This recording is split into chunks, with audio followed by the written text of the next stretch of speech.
Wait. We can't have her. He really did give you some We glitter. can't have Marlena down. Sit up, darling. Yes, it's okay. Yeah, you got glitter all over the side of you, man. Oh, yeah. Yeah. How's everybody doing? Woo! Alright. So I'm not good at using a mic like this either. So, Marlene Dietrich. Well, so I was raised in the Bible Belt. I'm sorry. Thank you. Only one? I'm sorry, from Seattle? Come on, people, wake up. Thank you. Familiar with its customs. Yes, exactly. I've mostly recovered. But, yes. So like Jeffrey, I used to watch, I was mostly like raised in my early years by my grandparents because my mom had me at 16. So I saw, if it wasn't for them, I'd probably be a foster kid. So I saw people like Marlene Dietrich on TV because my grandparents loved to watch that stuff, right? Those old people. Those old people. The hell of them. Yeah, I was this little queer kid in the Bible Belt. So I'm a trans guy. So imagine being raised in, I went to a Southern Baptist school. So imagine that. As a trans kid, right? But I didn't even know the word trans. I didn't know LGBTQ. I only knew WWJD. Right? And those WWJ people, WWJD people weren't having any LGBTQ, if you know what I mean. They didn't like mixing the alphabet like that, right? Yeah. And so I didn't have any word for what I was, right, for a long time. I just knew that the Southern Belle name that my mother gave me didn't fit me. She seriously gave me like a Harlequin romance novel, Scarlett O'Hara Southern Belle name. Yeah, oh, for God's sakes. So I started telling kids at about the age of 4 my name was Matt Dillon. Anyway, my grandparents thought it was really cute when kids used to come knock on the door and ask to play with Matt Dillon. So one night I'm watching TV with my grandmother, and this woman comes on the TV, and she looks just like that. And she walks out in this ballroom gown, and she starts singing, and she was so sexy. I was mesmerized. And then the next song, she changed outfits and was in a men's military uniform, and with a long cigarette. I know. And was singing like, this was the first person who told the little queer trans kid in the Bible Belt in the South, you can fuck with gender! Yes! I was like, hallelujah for Marlene Dietrich. Yeah, thank you, Jesus. Bless God for Marlene Dietrich, right? I want to tell you that Marlene Dietrich is probably the only person in Hollywood that's eaten more pussy than Charlie Sheen.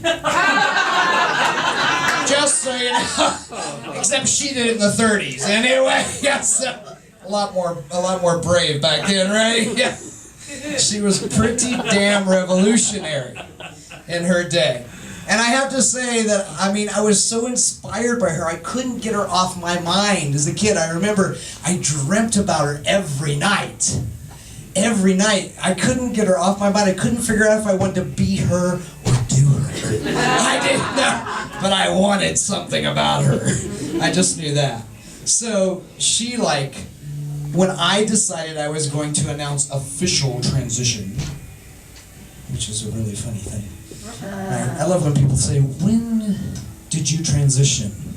And I go, well, what you really are asking is when did I do my first medical procedure, right? Because it's a lifelong process. The first time I realized was when I gave the name Matt Dillon, right? As a little kid, something was different, right? But when I first decided I was going to do this, guess who I thought of? And that's who I started to go back and research on the internet. And whoa, holy shit. I found out that in 1931, folks, she was the first person to kiss another woman on the big screen. She had balls. She was a brave woman. And she stood up to Hitler and said, fuck you, right? And guess what? Then she came and got American citizenship. We didn't talk about that. And went and entertained our troops all over the world, risked her life to do that.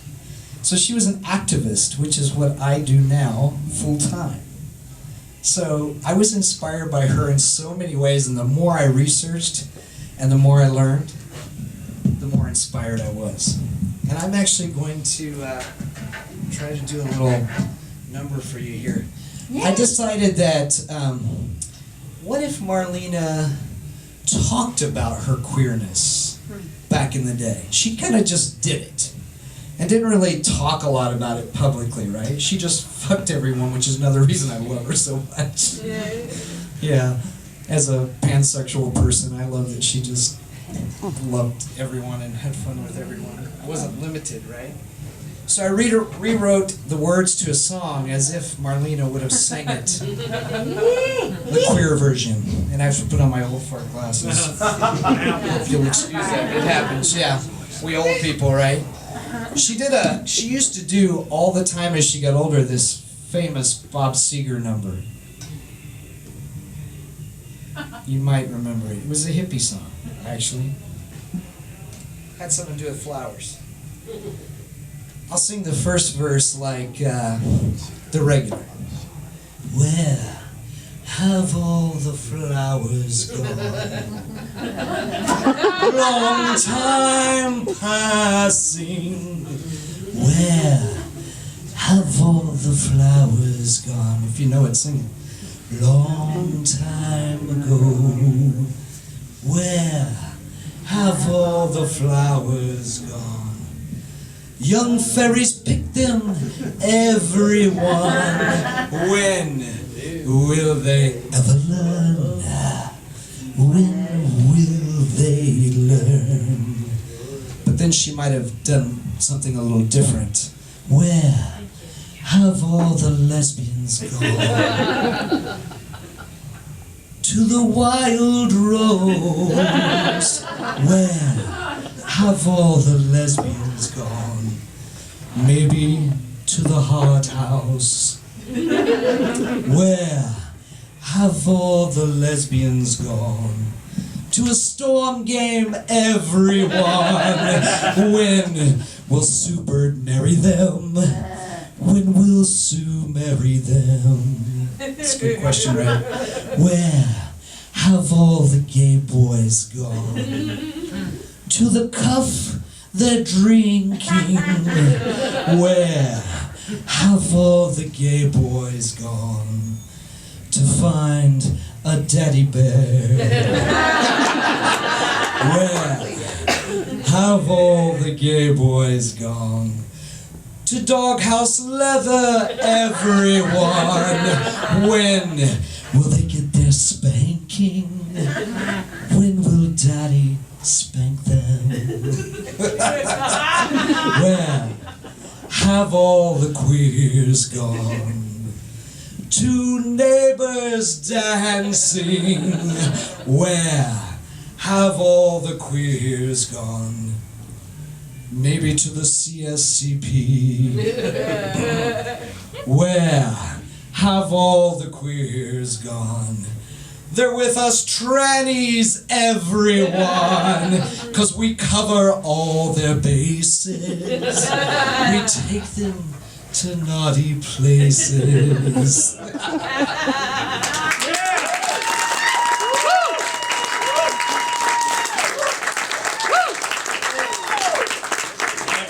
Let's just share a mic. Somebody brought it. So a drink was bought on stage. Is that for Mac?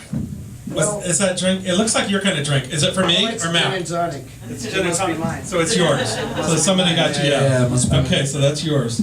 Gin and tonic. That's what you. So is that a trans drink? A gin and tonic?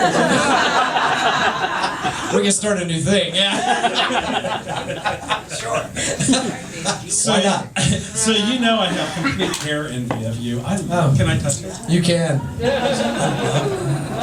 You know my thing about my hair, right? Tell me. Well, when I decided to do that official transition thing, I went to a trans guy support group and I saw all these trans guys going bald, and I was like, you wear it amazingly. You look great. But I was like, I've always been a fanatic about my hair. And so I was like, I don't know if I can do this. Like, shit, what's the deal? All the trans guys are going bald.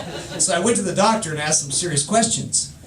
And she gave me the formula. She said, well, it's all about the men on your mother's side of the family, not your father's side. And I went, thank the gods, because yeah, they all died with full Scottish heads of hair. My grandfather and uncles and all that. Yeah, so it was good. I said, I can do this thing. Give me the shot. So that's what it's about. So that's it's about the hair. Yeah, it helps. So come on in. So we have. I lost my train of thought. What was I going to ask? I was going to say. Oh, and tell us where you work, because you are very involved in lots of things. Well, tell us what you do. I'm known as the Gender Sensei, so now I travel around and I educate about gender all over the world. So that's what I do. I do Africa. Diversity training. I've been to Africa this year, to Europe, all kinds of places, educating on gender and sexuality. And Mac was in Africa and posted these great photos on Facebook. It made me envious with all these wild animals and the what was it? The white. I got to walk with a white lion, Wow. which is like a super rare thing. Not the band. No, like a real white lion. Like, yeah, it was pretty crazy. Yeah, and she knew she was the white lion because they had a regular lion with her. I walked with two lions. There was a white one and a regular, tan-colored lion, and the white lion was just like such a diva. It was like, I am the white lion, bitch. But did it make the children cry? Yes. Fucking white lion privilege. I hate it. Totally. She knew she had privilege. Yeah. I'm so envious because I love the wild animals. People, wild animals, I love them. So I saw those. It was great. And yeah, you do amazing work. And you also you do like martial arts stuff. Oh. That was actually closer to voguing, which was martial arts voguing. Yes. Well, yeah. Prior to that transition, I was the highest-ranking female martial artist in the world. So I've done crazy shit. I was on Ripley's Believe It or Not. I have a Guinness World Record and throwing the most people in an hour. I could throw all of you guys in about 10 minutes. Yeah. That sounds kind of like a dare to me. Well, I'm really glad that you came in. I'm really glad that you shared your Marlene story because we talked about it before. Yes, and you were actually, I had thought about this being one of the subjects of my show, but then when we talked once and you told me what an influence she was in your life, I was like, yeah, I'm going to do it. And you're going to be the first person I book. So yeah, thank you so much. Thank you. You're awesome. Mac McGregor, everybody.